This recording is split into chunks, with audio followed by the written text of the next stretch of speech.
Welcome to Naggy Quest, where we talk crap about EQnext. What's up, ladies and gentlemen, and welcome to Naggy Quest, your number one source of random people spouting bullshit about EQnext, the game they can't wait to see. For my regular viewers, here's a little brief description of what the show is. In this show, I am going to be talking about EQnext because I'm a big EQ2 fan. As some of you may know, I've played EQ2 for around 6 years, and it is amazing. And with the announcement of EQnext, I am super stoked.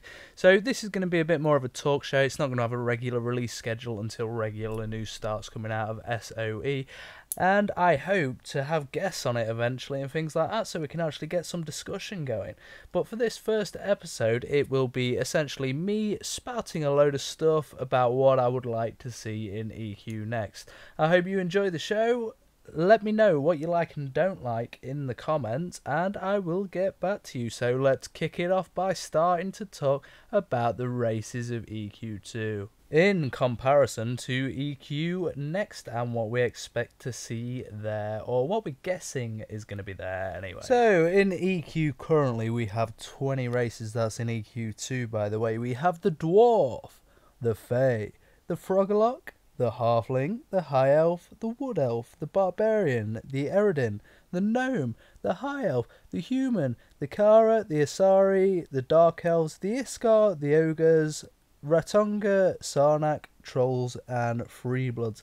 Yeah, that's quite a lot of races.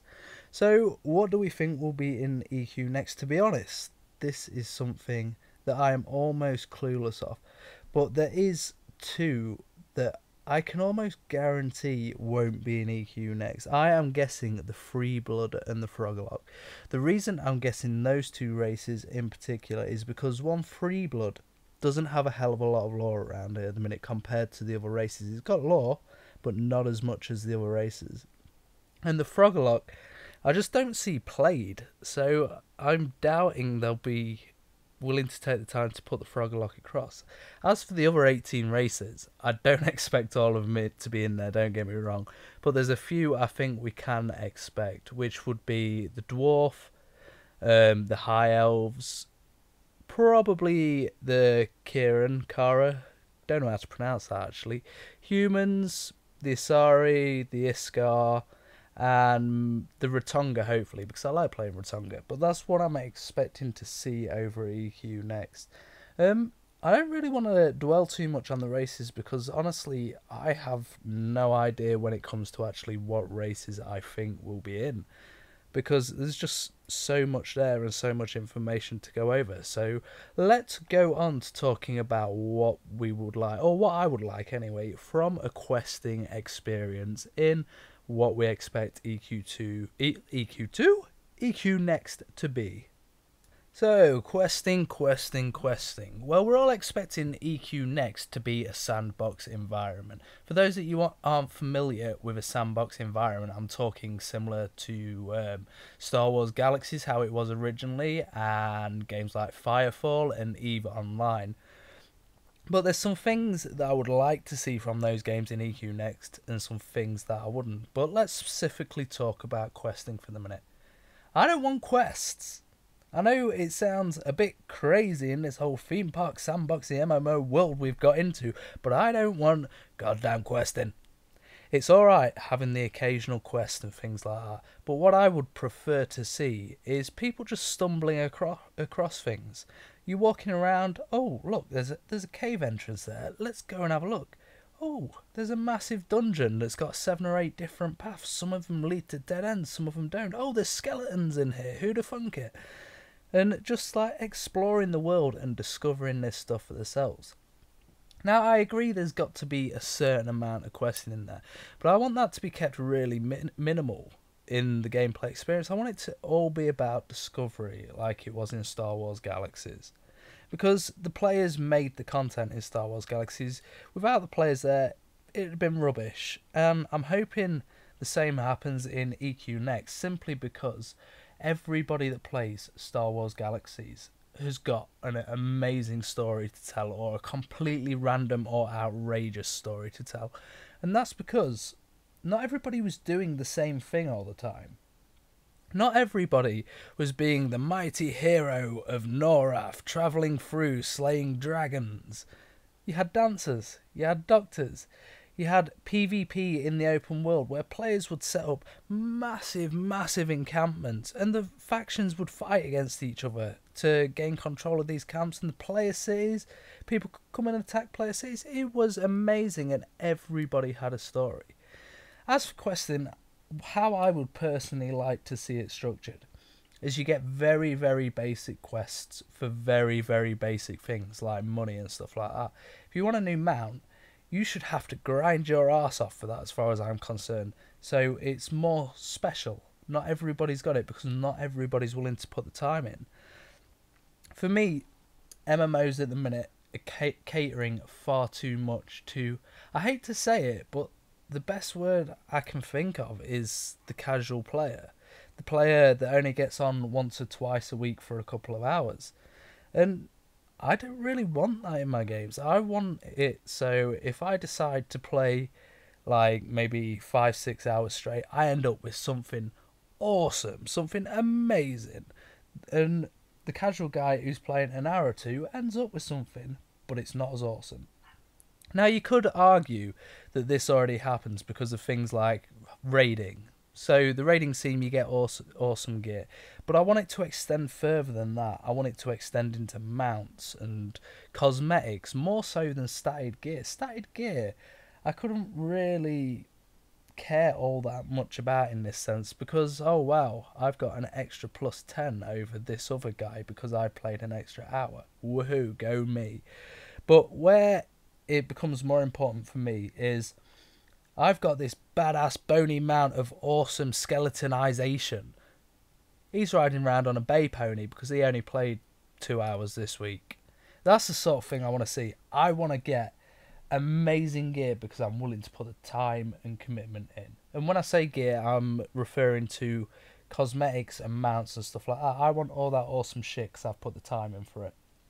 I mean, if you go on my EQ2, go to my house for EQ2 Steffield's house on the Freeport server, then you'll see I have more mounts than, I think at last count I had like 40 mounts.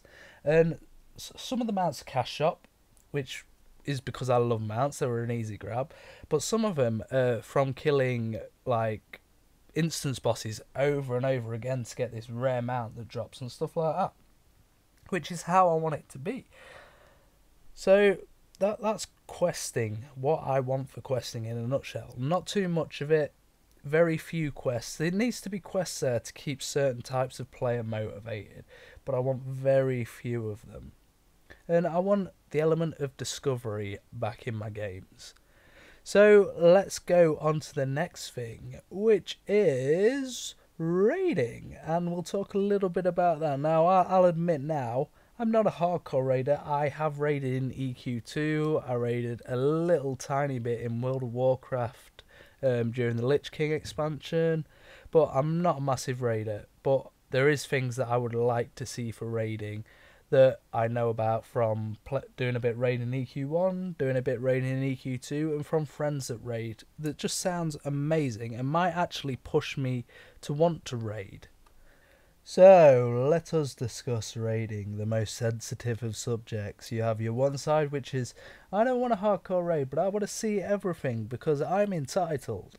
And then you've got the other side where I play 10 hours a day. I deserve to see everything, and I deserve to kick its ass and feel good about it. Now, I'm sort of in the middle on this. I agree that I love to see new content. I love to see the raid monsters and stuff like that. But if you talk to, say, World of Warcraft players, let's go with them for an example. I've got a friend that is die-hard into World of Warcraft, and one of her biggest complaints is that she never gets to see the new raid content because by the time she's able to do it, it's outdated. My argument to her is, even if it's outdated, your argument is you just want to see the new content, you just want to experience it. Go and experience it. Put on some old gear and go and experience it if you've outgeared it. Just because content is there, it does not mean you have to see it that second. And with stuff like YouTube and Twitch TV and things like that now, you can see that content if you really, really want to. So what I would like to see in raiding is, I would like raiding to still be hard, but I would like to see a mix of open world raids like we had in EQ1 and they're slowly putting back in EQ2 with the avatars, and then instance raids on top.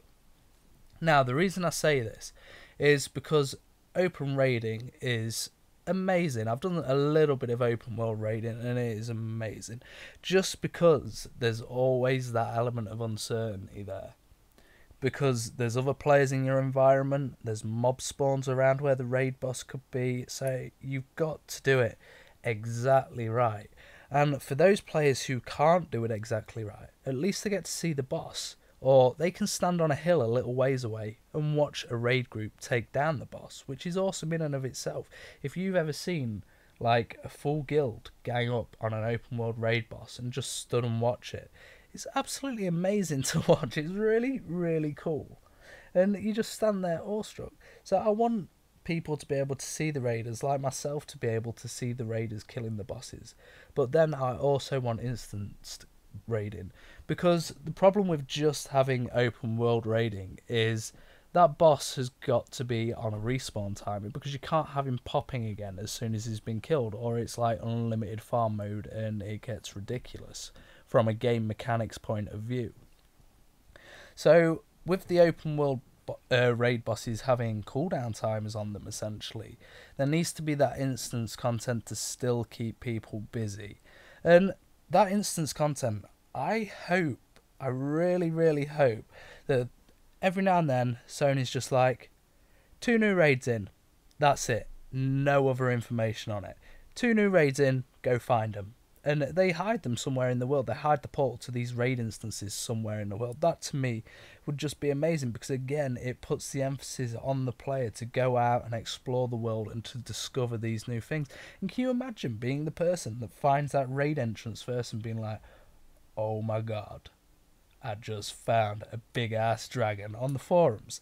That would be absolutely amazing.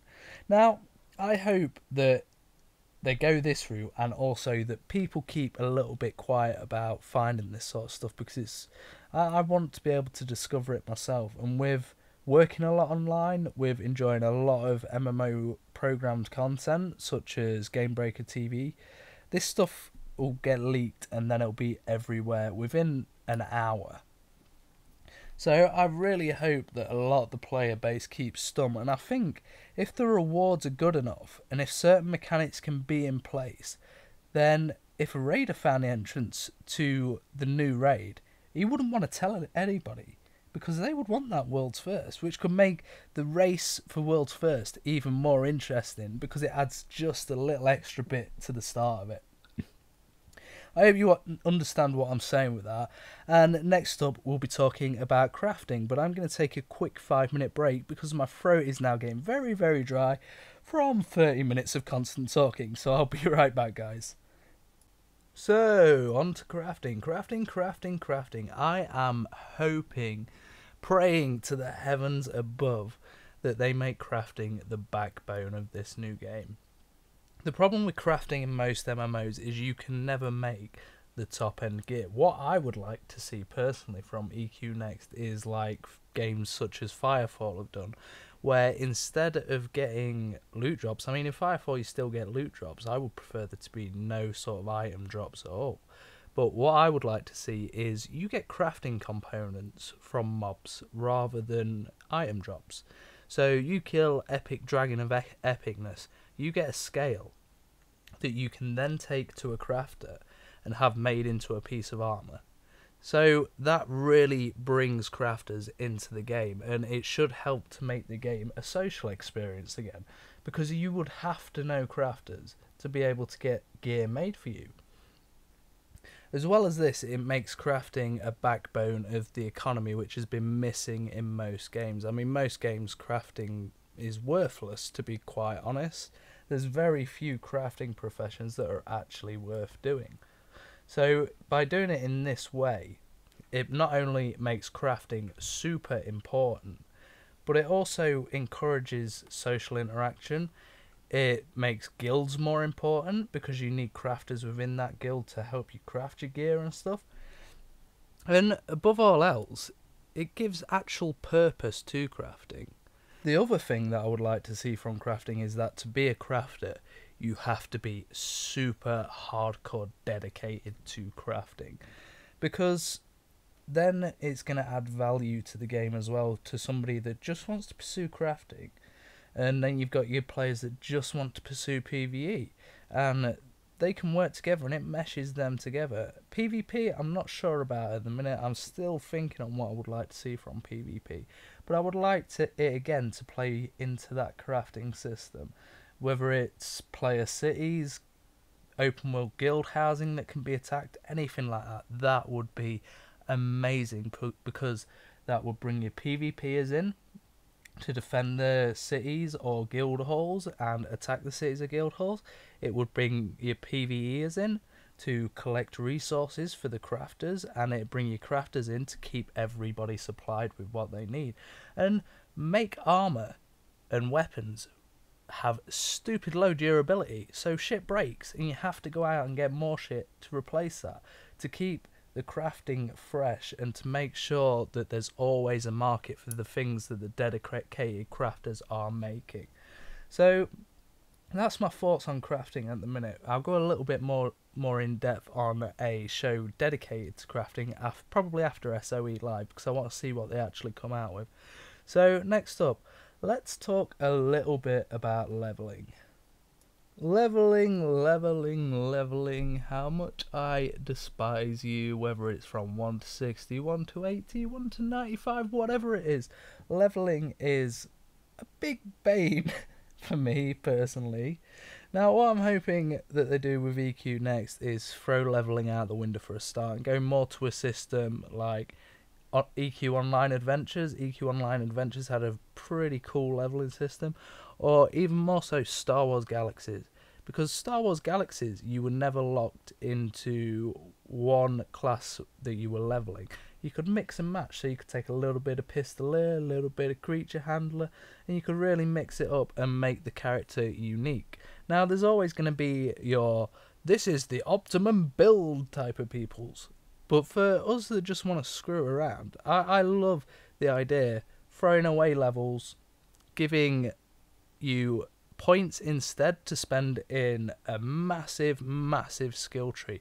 And by skill tree I don't mean you have 3 channels, you follow one of them channels up. I mean we have 15, 20 different avenues to go, and you go up past the first part, and then from the second part you're not just locked into that tree. You pick whatever you want in the second part, make it robust, make people unique again. That is what I am craving in MMOs. Rift did a fairly good job of it with the way you could mix up souls, but even then it came to the point where it was like, this combination is completely unplayable. This combination is ridiculously overpowered. It was really hard to balance that. So I do want to see really robust systems instead of leveling. Like, for instance, I take 3 points in swordsmanship, 2 points in magic. Now I can mix a little bit of spellcasting with a little bit of swordplay, stuff like that. Let me mix it up. Let me make the character my own.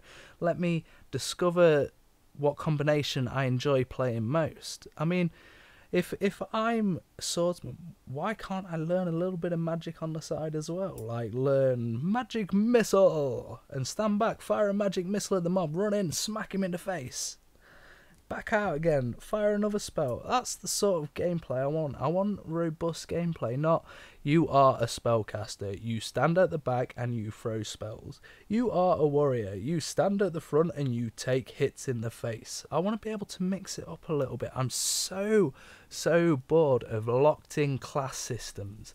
Now back onto leveling more than class systems. Sorry, I went off on a little bit of a tangent there. So for the leveling, give us points or something instead and allow us to make our own unique characters with it. But also don't gate the content. If I want to run into a 95 zone and get my face smacked in because I haven't spent enough points within this tree, let me do it. If I want to go into a 95 zone with one of my buddies who has 95 points distributed within his tree. Let me do it. Let me make mistakes. Let me get killed. Let me do what I want to do. Don't say, you are level 10, you cannot access this. And that's going back to a level example. But do not gate the content. Let me do what I want to do. If I get face rolled, I get face rolled. That's my fault for being in the wrong place. But don't stop me going there. Don't stop me exploring. And this, again, feeds into crafting. Because if I'm a hardcore crafter, and I just want to do crafting within whatever system they implement, let me do that, but let me explore as well. Let me make, I don't know, a potion of temporary invisibility or something, or like the gnomish heart stoppers that we have in EQ2 where you can feign death. And let me go and explore. If I get a mob on me, I'll use my heart stopper and drop myself down for a second while I lose aggro. Let me do these things. Let me explore the world no matter where I am at in the game. So the next thing we're going to go on to when we're talking about the world is transport and what I want to see with transport. Number one, don't give me flying mounts. Flying mounts to me make things way too easy. They tried to combat it a little bit in EQ2 with flying mobs, but it just doesn't work, I'm afraid. I love the flying mounts and I love how different they can be to ground mounts, but to me the system doesn't work. It's a little bit broken, so unless you can find a really good way to combat me just flying over the top of a zone and not exploring anything, going straight to my next objective, don't put flying mounts in as far as I'm concerned. The other thing is the globes and stuff like that. Now EQ2 is a massive world, but it is instanced. You go through load screens to get from one zone to the next, to the next, to the next. So the globes and stuff like that are pretty much needed in that game because of the way the game is built. In this game, we're going to be using, from what I understand, a heavily modified version of the PlanetSide 2 engine, which supposedly, because of the way the server architecture works, can go on infinitely. Don't give me quick travel globes. If I want to go from point A to point B, make me run there. Make it seem like the world is massive. Make me run there and make me see new things. Maybe a random event has spawned somewhere that I've never seen before and I just happen to run past it. Do not give me easy ways to skip a lot of the world, because I'm going to be honest, while I don't want to do it, if it's there and if it's going to expedite the experience of leveling in a standard MMO, I'm going to use it, because most of us are the same. Most of us are lazy gamers. Now there's the few that, like in Lord of the Rings Online, that just walk everywhere, which I've got a lot of respect for. That sort of restraint. But if the system's not there, I can't use it. And I don't really want to use it. So please, please, please don't make transportation something really quick or really safe. Make there be danger on the path. Make it be a case of I might get jumped on by 10 ogres and get my face rolled or whatever. Make it meaningful. Don't make it, you can go from Freeport to City B, which is also a safe zone, and then teleport to City C, which is also a safe zone. Don't make it that easy. So next up, I want to talk a little bit about difficulty, tying into that again. Make death meaningful. I'm fed up of MMOs where I can just run in, get myself killed 50 times, pay silver, get my armor repaired, good to go again. Make my shit. I mean, the main thing that's a problem with MMOs is getting that balance right. Corpse running was really hardcore in EQ1, so I don't necessarily want to see corpse running again, but I want to see stuff that's meaningful. Maybe, like I said with regards to the crafting, make item durability incredibly low, so if you die, your item's going to be smashed to pieces, and it's not a case of you can just go to an NPC and get it fixed. After so many deaths, the item's completely broken and completely worthless. So then you've got to go and collect the materials again and get the crafter to make it for you again. Make it meaningful. Make it have an impact if I die. Make me sit there effing and blinding and get emotional because I've just died and lost my epic sword of epicness. Don't make it easy. So we're going to talk a little bit next about the lore of the world. Now, obviously, they've already said that EQnext is going to be set in sort of an alternate version of Noraf, so it doesn't necessarily need to have the same lore. And I can completely understand why they've done that, because of continuity's sake. With how big EQ1 and EQ2 are, I imagine it's very, very difficult now to keep the lore of Noraf straight in your head and to keep the continuity there. So I can completely understand why they're going into an alternate version of Noraf. As well as that, we've got new technologies in the MMO world now that can do absolutely crazy and ridiculous things that wouldn't necessarily fit the standard EQ2 and EQ1 Noraf. So I'm going to call that old Noraf, and EQnext is new Noraf because I can't think of a better way to describe it. So in new Noraf, let's say, it's really, really confusing, I know. But what I really wanted to get onto is, even though it's new Noraf, we can still have some of the lore from old Noraf, because just because it's a new version of Noraf, just because it's a so-called alternate Noraf, an alternate reality, whatever you want to call it, doesn't mean there can't be similarities there, like with the races and stuff like that, like we've seen in the concept art. So what I would really like to see, to help people that haven't played EQ2 a ton, is there's a lot of old EverQuest books from years and years ago that were really good.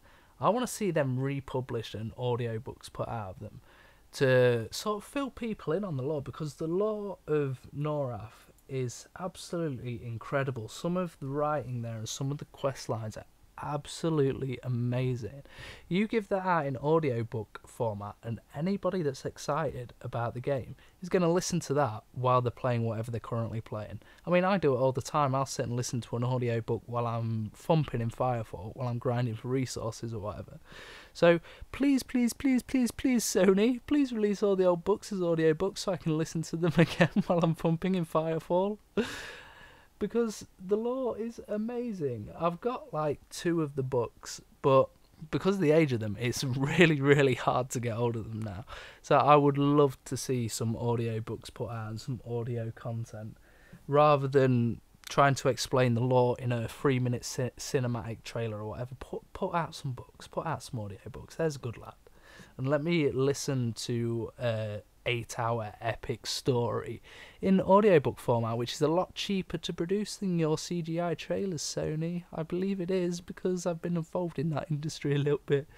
So give me some audiobooks, give me some real lore nerd stuff to sink my teeth into, and I will be a very, very happy EQnext player, because I know some of the lore in EQ1 and EQ2, but I'm no sort of lore expert. I never got into heavily, especially later game after sort of level 70 onwards, because I was trying to catch up with friends and whatever. I didn't really take the time to read all the lore stuff. So I would love to get a refresher of the lore, and maybe sneak hints into some of the new lore that you can have in EQnext, with it being an alternative world, in audiobook format that I can listen to while I grind. That would be absolutely amazing. So please, please, please, spoilers with some lore stuff. So that's going to be the end of Naggy for this week. Now, I didn't really know what to call the show, so give me your opinions. Do you like Naggy Quest or Naggy Talk? 2 different titles, doesn't really make a whole hell of a lot of difference, but I couldn't decide between the 2, so let me know in the comments. So to take us out of the show, I'm going to show you a short clip featuring Dave from SOE on MMORPG.com, where they're talking about the design philosophy of EQnext. Now, this clip that I'm going to show you mentions one of the things that they were looking at when they restarted designing EQnext was the holy grails, the stuff they've always wanted to conquer and put into games but have never managed to. I want to know what you guys think that could be, and I'll talk about it a little bit on the next show and use some of your examples. So leave me a comment below and let me know what you think might be the holy grails that they've always wanted to conquer but never been able to. So I've been Steph with what is at the minute Naggy Talk, and I'll catch you next time, guys. Take it easy.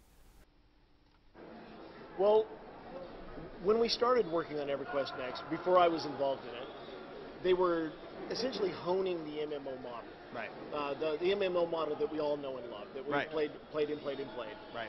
And we realized after a year or so of development in that kind of direction that really wasn't going to hit it out of the park. That wasn't going to be something that people really wanted to talk about and was going to make people super excited. It was going to be another MMO. Right. So we realized that we couldn't keep going down that road. So what we did was we threw it all away, and that was about a year and a little bit ago. And at that point, we brought in different talent that was, I don't know, original thinkers, I guess. Right. We sat down and we cooled down. We kind of made big old lists of like what we loved about MMOs, what we hated about MMOs, and then this shorter list that was all the holy grails that we always Right. wanted to conquer. Right. And we kind of tore down everything about the MMOs, and we picked at it until we found pillars that we thought were something that people would kind of lose their mind about. Sure.